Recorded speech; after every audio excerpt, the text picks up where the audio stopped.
दोस्तों आज हम पढ़ने वाले हैं क्लास 9 ज्योग्राफी का चैप्टर नंबर 3 ड्रेनेज। तो यहाँ सबसे पहले हम ये जानेंगे कि ड्रेनेज होता क्या है।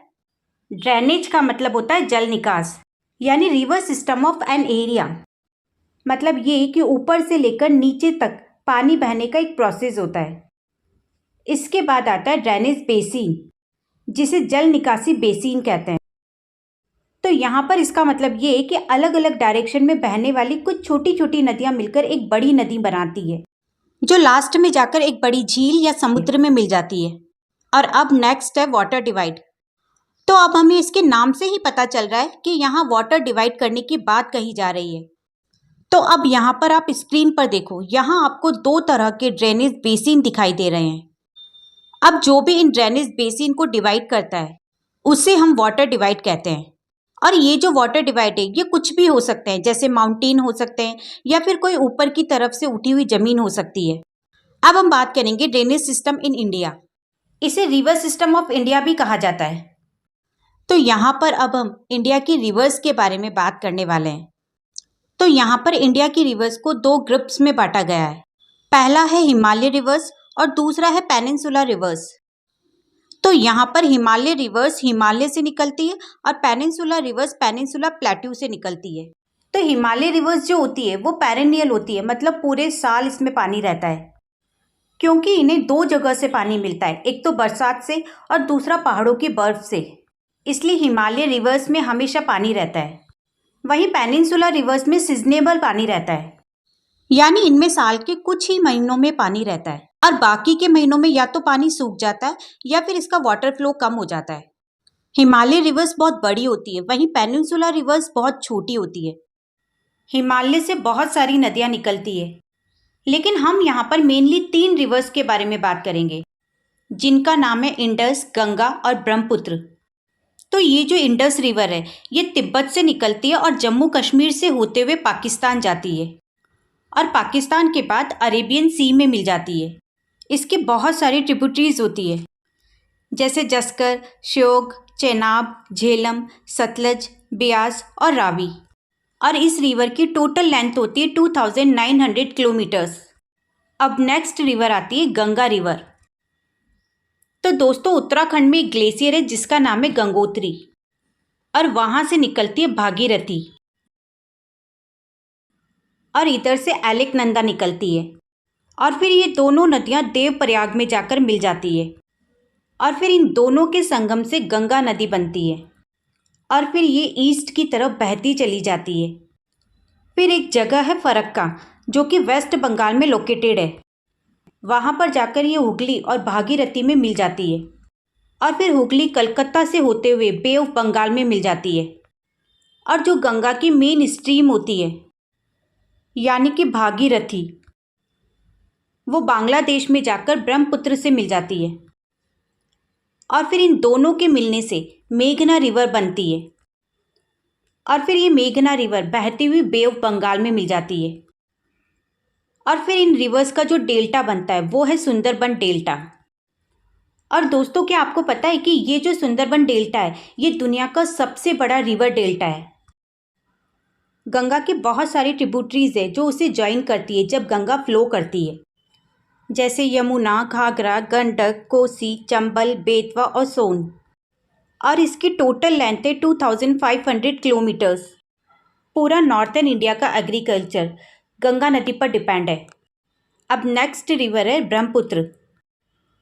ब्रह्मपुत्र रिवर तिब्बत से आती है और इसे तिब्बत में जाम्पू बोलते हैं। ये जो रिवर है ये हिमालय की ईस्ट से बहना शुरू करती है और नामचा वरवा आते ही वहाँ से यू टर्न ले लेती है और फिर एंट्री करती है अरुणाचल प्रदेश में। अरुणाचल प्रदेश में इसको दिहांग बोलते हैं, और फिर ये बहती बहती असम तक चली जाती है, जहाँ इसे ब्रह्मपुत्र बोलते हैं।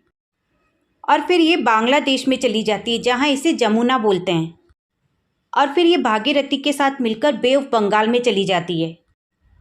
इसकी भी बहुत सारी ट्रिब्यूटरीज होती है, लेकिन 2 मेन ट्रिब्यूटरीज हैं जो इसे ज्वाइन करती है अरुणाचल प्रदेश में।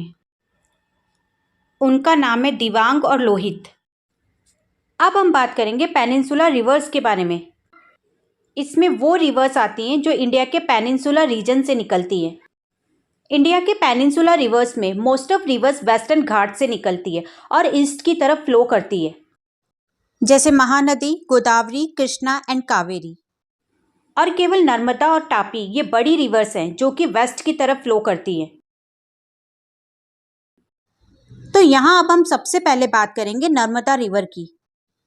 ये जो नर्मदा रिवर है ये मध्य प्रदेश के अमरकंटक हिल्स से निकलती है और वेस्ट की तरफ बहती चली जाती है और फिर गुजरात से होते हुए अरेबियन सी में मिल जाती है। नर्मदा रिवर अपने रास्ते में बहुत सारे अट्रैक्टिव लोकेशन बनाती है, जैसे धुआंधार फॉल्स और मार्बल रॉक्स। नेक्स्ट है Tapi river. Tapi river Satpura range से बहती है और नर्मदा रिवर के पैरेलल फ्लो करती है और फिर महाराष्ट्र और गुजरात से होते हुए अरेबियन सी में मिल जाती है। बट इसकी जो लेंथ होती है वो छोटी होती है नर्मदा नदी से। इसके अलावा और भी बहुत छोटी छोटी रिवर्स है जो वेस्ट की तरफ फ्लो करती है, जैसे साबरमती, माही, भारत पूजा और पेरियार। अब हम बात करेंगे गोदावरी रिवर की। गोदावरी रिवर महाराष्ट्र के नासिक से शुरू होकर बे ऑफ बंगाल में चली जाती है। ये जो रिवर है ये पेनिनसुला रीजन की सबसे बड़ी रिवर है, इसलिए इसे दक्षिण गंगा भी कहा जाता है। इसकी टोटल लेंथ 1500 किलोमीटर्स है और इसकी ट्रिब्यूटरीज है पूर्णा, वर्धा, प्राणहिता, मंजरा, वैनगंगा और पैनगंगा। अब नेक्स्ट रिवर है महानदी। महानदी छत्तीसगढ़ के हाईलैंड रीजन से निकलती है और उड़ीसा से बे ऑफ बंगाल में चली जाती है। इस रिवर की टोटल लेंथ है 860 किलोमीटर्स। इसके बाद नेक्स्ट रिवर है कृष्णा रिवर। ये रिवर महाबलेश्वर से शुरू होकर बे ऑफ बंगाल में मिल जाती है और इसकी ट्रिब्यूटरीज है तंगभद्रा, कोयना, घाटप्रभा, मूसी एंड भीमा। इस रिवर की लेंथ है 1400 किलोमीटर्स। अब नेक्स्ट रिवर है कावेरी रिवर। ये जो रिवर है ये वेस्टर्न घाट के ब्रह्मागिरी हिल्स से बहना शुरू करती है और तमिलनाडु के कुड्डालोर से होते हुए बे ऑफ बंगाल में मिल जाती है। इसकी टोटल लेंथ 760 किलोमीटर्स है। अब हम अगर बात करें इसकी ट्रिब्यूटरीज की तो वो है अमरावती, भवानी, हेमावती और काबनी। इसके अलावा कुछ एक्स्ट्रा रिवर्स भी है जो वेस्ट टू ईस्ट डायरेक्शन में फ्लो करती है, जैसे दामोदर, ब्रह्मानी, बेतरनी और स्वर्णरेखा। तो यहाँ हमने इंडिया की बहुत सारी रिवर्स के बारे में जाना, जैसे हिमालयज रिवर और पेनिनसुला रिवर्स। बट अब हम बात करेंगे इंडिया की लेक्स के बारे में। इंडिया में डिफरेंट टाइप्स की लेक्स देखने को मिलती है जिनके साइज और कैरेक्टरिस्टिक्स अलग अलग होते हैं। इंडिया में मोस्ट ऑफ लेक्स परमानेंट होती है, मतलब उनमें पूरे साल पानी रहता है। बट कुछ लेक्स ऐसी भी होती है जो रेनी सीजन पर डिपेंड करती है। लेक्स कई तरह से बनती है, जैसे कुछ लेक्स तो ग्लेशियर से बनती है तो कुछ आइस शीट से बनती है। कुछ लेक्स ऐसी होती है जो विंड, रिवर एक्शन और ह्यूमन एक्टिविटीज से बनती है। इंडिया में most of fresh water lake Himalaya region में पाई जाती है, क्योंकि ये जो लेक्स है वो ग्लेशियर के मेल्ट होने से बनती है।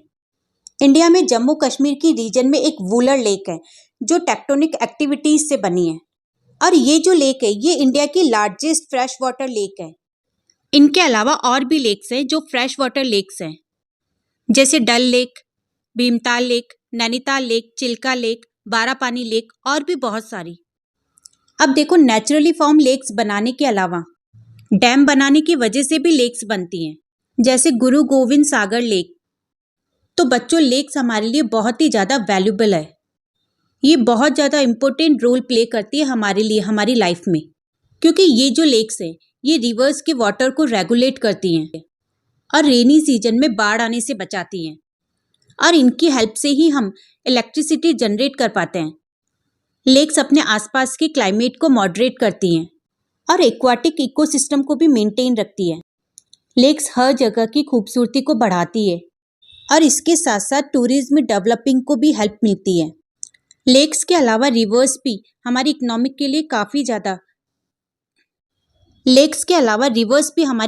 के लिए बहुत ज़्यादा इम्पोर्टेंट रोल प्ले करती हैं, क्योंकि रिवर्स का पानी हम इरिगेशन, नेविगेशन और हाइड्रो पावर जनरेट करने के लिए यूज़ करते हैं। लेकिन बच्चों, कुछ लोग ऐसे भी हैं जो अपने फ़ायदे के लिए इन रिवर्स को वेस्ट कर रहे हैं, क्योंकि डोमेस्टिक, म्युनिसिपल, इंडस्ट्रियल, एग्रीकल्चर के लिए पानी की डिमांड बढ़ रही है। इसलिए लोग क्या करते हैं कि बहुत ज़्यादा क्वांटिटी में पानी निकालते हैं नदियों से, और इसकी वजह से जो नदियों का वाटर लेवल है वो डिक्रीज हो रहा है। और जो इंडस्ट्रीज होती है उनका जो गंदा पानी होता है वो सीधे नदियों में डाल दिया जाता है, जिससे हमारी रिवर्स पॉल्यूट होती जा रही है। और ये गंदगी इतनी ज़्यादा हो रही है कि रिवर्स अपने पानी को सेल्फ क्लीन भी नहीं कर पाती। और इसके लिए हमें और हमारी गवर्नमेंट को ध्यान देना चाहिए।